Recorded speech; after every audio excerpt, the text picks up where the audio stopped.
Before the great Viking kings and the legends that shaped Europe, there was only the vast, imposing sea, a ship defying the waves, and brave men ready to face the unknown. Who was the first to raise a sword and sail toward the horizon, in search of adventure and glory? The first Viking? Is what we know about them accurate, or are there hidden secrets in the mists of time that have yet to be revealed? Today, we will dive deep into these forgotten truths and uncover the mysteries that history nearly left behind. Welcome to Sagas of the Viking Age, where we explore the untold stories of Norse warriors. Today, we'll journey back to the beginning of the Viking Age to discover who truly took the first step in this saga of terror and conquest.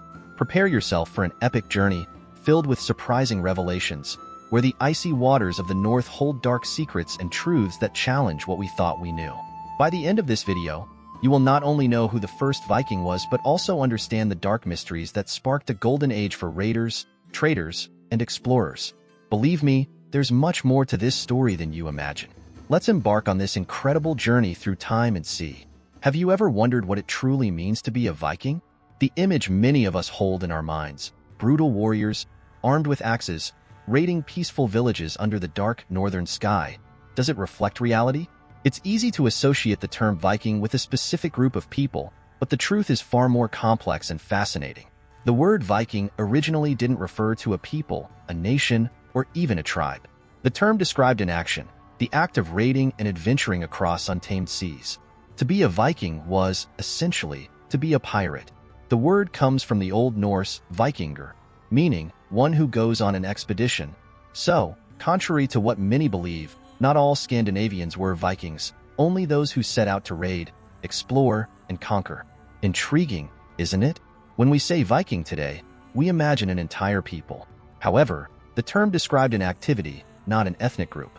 These Scandinavians were, for the most part, farmers, fishermen, and craftsmen who led peaceful lives for most of the year. But, at certain times, they transformed into fearless warriors and took to the sea, ready to face the unknown and bring back riches. Being a Viking was a temporary role, a facet of life that made them not only feared but legendary. Over the centuries, the name Viking began to be applied retroactively to describe all Scandinavians of that era. Their raids, initially driven by a quest for wealth through plunder, shaped trade routes, influenced European politics, and brought chaos to the Christian lands of Europe. But does this name do justice to the complexity of Scandinavian people of the time? They didn't see themselves as Vikings, but as farmers, merchants, fathers, and mothers who, at certain moments, had to don the armor of war.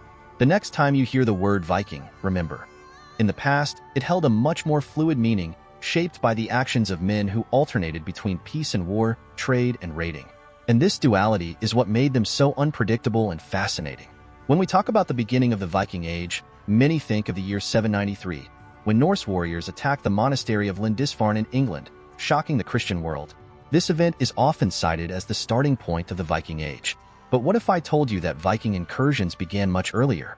Recent archaeological discoveries are rewriting what we know about the first Vikings. In an excavation on the island of Saaremaa, Estonia, archaeologists found something astonishing: 2 boat graves containing the remains of more than 40 Scandinavian warriors, all killed in a violent battle. The most shocking detail? These graves date back at least 100 years before the Lindisfarne attack. These warriors were not just adventurers. They were part of a culture that already mastered the sea and warfare, sailing through icy waters in search of new lands and opportunities long before they made it into history books. The graves in Saaremaa are living proof that, while legends tell us about the great beginning in 793, the reality is that Scandinavians had been exploring the sea much earlier.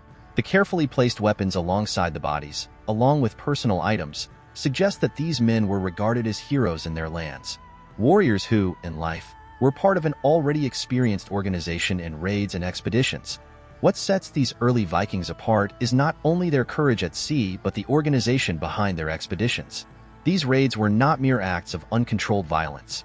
They knew where and when to strike, and their attacks were coordinated to maximize profit. These early explorers already controlled trade networks that connected the Baltic Sea to the Caspian Sea. The attack on Lindisfarne may have been a landmark, but it was certainly not the beginning of the Viking journey.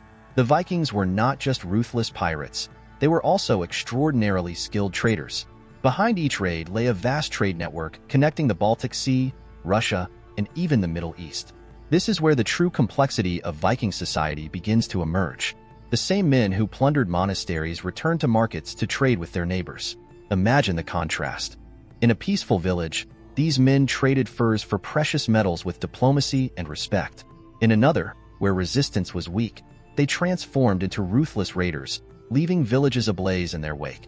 This mastery of both trade and plunder gave the Vikings a unique flexibility. They knew when it was more profitable to trade and when chaos would bring greater riches.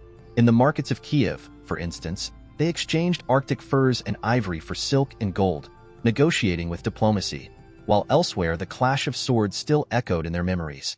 This ability to switch between diplomat and warrior was one of their greatest strengths. The Vikings were masters of seizing opportunities and knew precisely how to exploit the vulnerabilities of others. Lindisfarne, 793. A name and a year that echo through history as the start of the Viking Age. Picture the scene: a peaceful monastery, isolated on a remote island, where monks dedicated their lives to prayer and work. The horizon is calm until, suddenly, something unexpected appears. Long ships, silent, glide across the waters, their mighty sails cutting through the air. Fierce, unknown warriors disembark with a fury never before seen.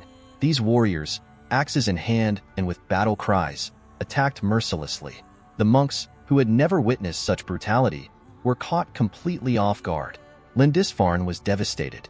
The clash of swords, cries of despair, and the smell of fire and blood filled the island. The destruction was swift and relentless, but the impact of this raid was not only physical. It shattered the sense of security that the Christian world had built around its faith. But the storm had been brewing long before. Although Lindisfarne is remembered as the first Viking raid, evidence shows that incursions were already happening in the 7th and 8th centuries. These early, smaller, and less documented attacks set the stage for something much greater. What drove the Vikings to leave their lands and embark on dangerous, uncertain expeditions? To understand their true motivations, we need to look beyond the battles and ships. We need to delve into the harsh conditions of Scandinavia. 8th century Scandinavia was a land of extremes. The rugged landscapes of mountains and fjords concealed poor soil for agriculture, and the winters were long and brutal. Villages struggled to survive, and hunger often haunted their inhabitants. Picture yourself in a frozen field, trying to harvest what little had grown after months of relentless cold. In many cases, tales of fertile lands and wealth beyond the horizon began to seem like salvation. This harsh reality, combined with the pressure from local chieftains competing for land and power, forced many young warriors to seek new opportunities. Setting out to raid or trade with distant lands seemed like the only way to survive. These men weren't driven solely by glory or a thirst for blood. They were in search of a better life, of resources that their own lands couldn't provide. And so, the sea became not only a path to plunder but a route of hope. The first Viking raids were not conducted by large armies, but by small bands of bold warriors who knew exactly when to strike. They took advantage of the vulnerabilities of European kingdoms, especially when villages were defenseless or kings were at war. These early Vikings were fearless explorers, always on the lookout for an opportunity. As the Vikings' reputation grew, their raids became more organized and ambitious. What began as opportunistic attacks soon evolved into well-coordinated military campaigns. Now, it wasn't just small groups landing on European shores. Entire fleets arrived, bringing terror and destruction with them. With leaders like Ragnar Lothbrok at the helm, these armies were not only larger but also more strategic. The raids were not mere acts of violence, but carefully planned tactics to destabilize kingdoms and secure wealth. Thus, the Vikings became not only raiders but conquerors who altered the course of European history. But the Vikings didn't limit themselves to Europe. Driven by the need for new lands and riches, they expanded their journeys far beyond familiar seas. They sailed up the rivers of Russia to Constantinople, established trade routes connecting the Baltic Sea to the Middle East, and even reached the shores of North America nearly 500 years before Christopher Columbus. These expeditions transformed the Vikings from mere raiders to global conquerors. They weren't only looking for lands to colonize but established trading posts in remote regions, becoming crucial players in the global economy of their time. The trade routes they created connected cultures and peoples in ways no one had done before. With their unparalleled naval skills, the Vikings could cover vast distances and explore unknown lands. The trade networks they established not only enriched their communities, but also strengthened their power in the regions they dominated. Now we know that the concept of Viking evolved over time.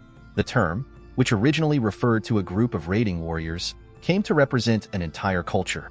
We've seen that long before the attack on Lindisfarne, small groups of Scandinavians were already exploring and raiding, with archaeological evidence of incursions dating back to the 7th century. These early explorers braved treacherous seas and unknown lands, driven by both necessity and ambition. Over the centuries, they evolved from small opportunistic groups into organized armies, led by legendary figures like Ragnar Lothbrok. If this journey through the Vikings past surprised you, subscribe to the channel and like the video. Share it with your friends who love history, and leave a comment on who you think was the true first Viking. Your support helps us continue bringing these epic sagas. Thank you for watching. I'm thrilled to share these fascinating stories with you. And speaking of sharing, have you ever wondered what Vikings ate to have so much strength and endurance? In the next video, we'll explore the Viking diet and discover the secrets behind the food that sustained these legendary warriors. Don't miss it.